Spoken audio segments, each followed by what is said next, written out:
Muy buenos días, amada Iglesia Hispana Antioquía. Bienvenidos al devocional de hoy. Hoy es el día martes 30 de septiembre y vamos a ver la palabra de Dios en el libro de Romanos capítulo 11, versículos 25 al 36 con el título De la teología a la doxología. ¿Qué es la teología? La teología es el estudio de Dios.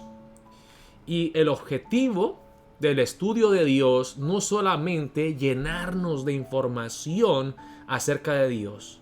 No se trata de tener más conocimiento, de acumular información. Se trata de adorar a este Dios, de amar a este Dios. Y dice de la teología a la doxología. La palabra doxología, hermanos, significa adoración. Viene de doxas en griego, que significa alabanza, adoración. Así que conocer a Dios debe de llevarnos a adorar a Dios, a amar a Dios, a valorar y a atesorar a Dios. Vamos a ver la palabra empezando en el versículo 25. Y podemos decir que el apóstol Pablo llega a la conclusión de una sección grande del libro de Romanos. Él empezó en el capítulo 1 hablando de la culpabilidad del hombre, del evangelio, de nuestra necesidad de un salvador, y llega hasta el capítulo 11 donde habla de la soberanía de Dios, de la elección soberana de Dios, y que Dios salva a judíos y a gentiles por la fe en Cristo Jesús, por gracia. Y se concluye esta sección en el capítulo 11 con estas palabras. Dice la palabra empezando en el versículo 25. Porque no quiero, hermanos, que ignoréis este misterio, para que no seáis arrogantes en cuanto a vosotros mismos, que ha acontecido a Israel endurecimiento en parte, hasta que haya entrado la plenitud de los gentiles. Y luego todo Israel será salvo. Como está escrito, vendrá de Sión el libertador, que apartará de Jacob la impiedad. Y este será mi pacto con ellos cuando yo quite sus pecados. Aquí el apóstol Pablo habla de un misterio. ¿Qué es un misterio? Un misterio no es algo que es imposible de entender, sino que un misterio es algo que quizá antes no se había revelado, pero ahora sí se ha revelado, se ha dado a conocer. Y aquí el apóstol Pablo está hablando del misterio de la salvación. Dios primero eligió a su pueblo Israel, pero ellos se endurecieron de corazón, rechazaron a Cristo Jesús, y esto abrió la puerta para que entraran los gentiles por medio de la fe. Pero aquí no terminan las cosas. Dice, hasta que haya entrado la plenitud de los gentiles. Dios permitió el endurecimiento de Israel para que luego fueran incluidos los gentiles. Y cuando llegan el número que Dios ha fijado de gentiles, dice en el versículo 26, y luego todo Israel será salvo. Ahora aquí obviamente no está hablando literalmente de todos los israelitas en toda la historia. Es posible que se esté hablando de una restauración masiva del Israel étnico en los postreros días. Sabemos que los judíos siguen rechazando a Cristo Jesús. Tú vas hoy día a Jerusalén y le hablas a los judíos de Jesucristo y luego te pueden apedrear o te pueden escupir. Sigue habiendo un endurecimiento en el corazón de los judíos. Pero llegará un tiempo, dice el apóstol Pablo, en el futuro, cuando todo Israel será salvo. Y luego aquí él cita la palabra en el libro de Isaías. No me acuerdo en qué capítulo es, creo que es 50 y algo. Y creo que es 27, pero dice, vendrá de Sión el libertador, que apartará de Jacob la impiedad. Y este será mi pacto con ellos cuando yo quite sus pecados. Y vean, muy interesante aquí, hermanos, Dios restaurará a Israel, pero no a la fuerza militar, no a la prosperidad económica. La restauración de Israel es primordialmente espiritual. Vendrá de Sión el libertador. Sabemos que es una profecía que habla de Jesucristo el Mesías. Vendrá de Sión el libertador, que apartará de Jacob la impiedad, que los lavará, que los librará de sus pecados, y este será mi pacto con ellos cuando yo quite sus pecados. Así que en cuanto al evangelio, son enemigos por causa de vosotros, pero en cuanto a elección, son amados por causa de los padres, porque irrevocables son los dones y el llamamiento de Dios. Pues como vosotros también en otro tiempo erais desobedientes a Dios, pero ahora habéis alcanzado misericordia por la desobediencia de ellos. Aquí el apóstol Pablo está hablando a gentiles de los judíos. Así también estos ahora han sido desobedientes para que por la misericordia concedida a vosotros, ellos también alcancen misericordia.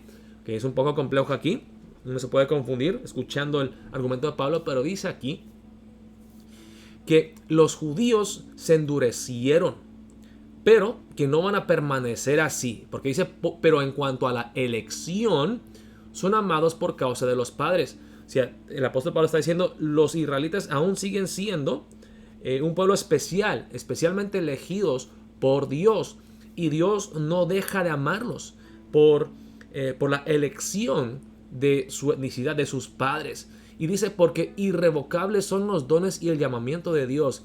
Dios ya ha decidido amar al pueblo de Israel, a elegirlos, y aunque se demore un tiempo, se verá el fruto y los israelitas, los judíos, volverán a Dios. Y dice el versículo 30, como vosotros también gentiles en otro tiempo erais desobedientes a Dios, pero ahora habéis alcanzado misericordia por la desobediencia de ellos. Ustedes no se pueden jactar, porque la única razón por la que Dios les abrió la puerta a ustedes es porque los judíos cerraron la puerta de ellos. Que Dios los ha incluido por su gracia inmerecida. Pero aquí no terminan las cosas. Así también estos ahora han sido desobedientes, para que por la misericordia concedida a vosotros, ellos también alcancen misericordia.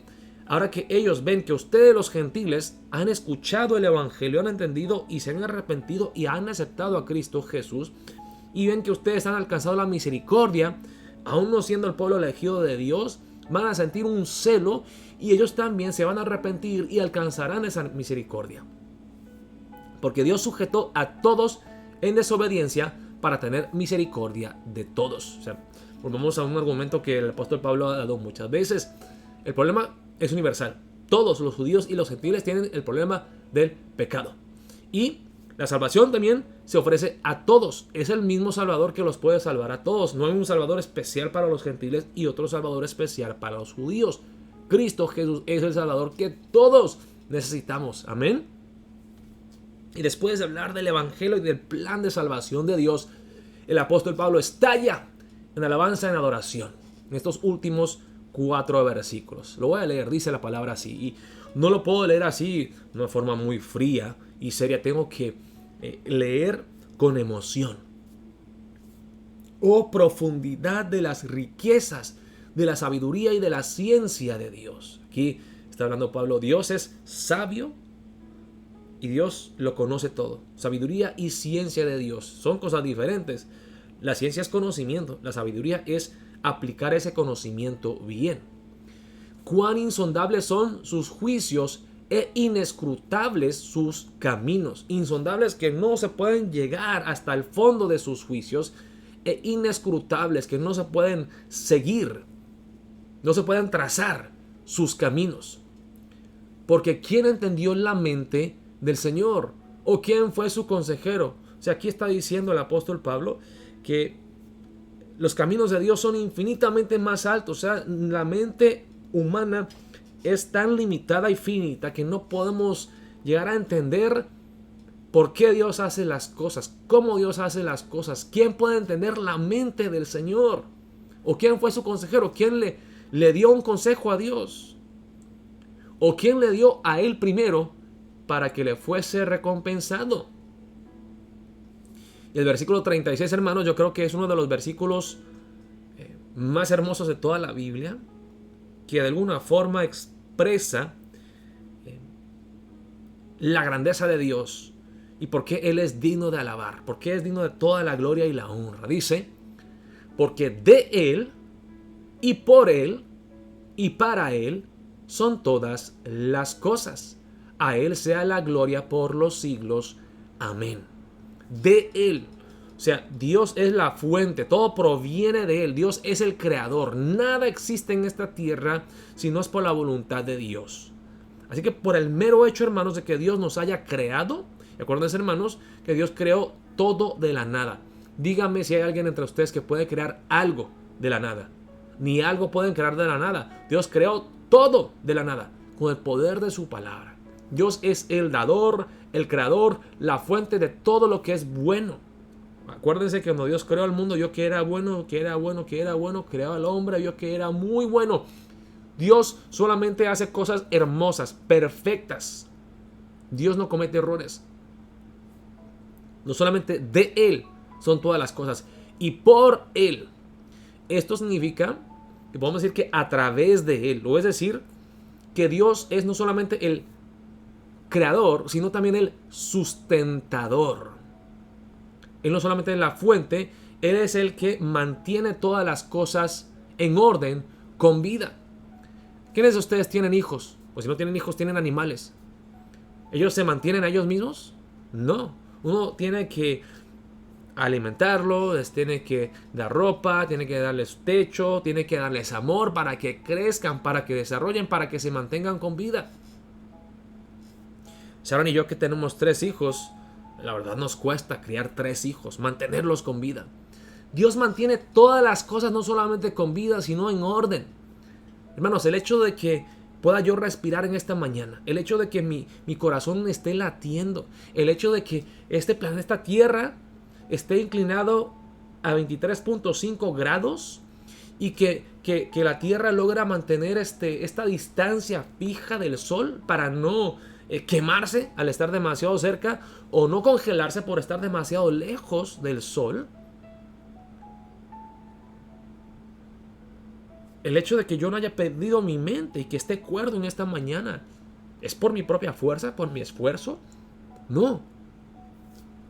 Es por la gracia inmerecida de Dios.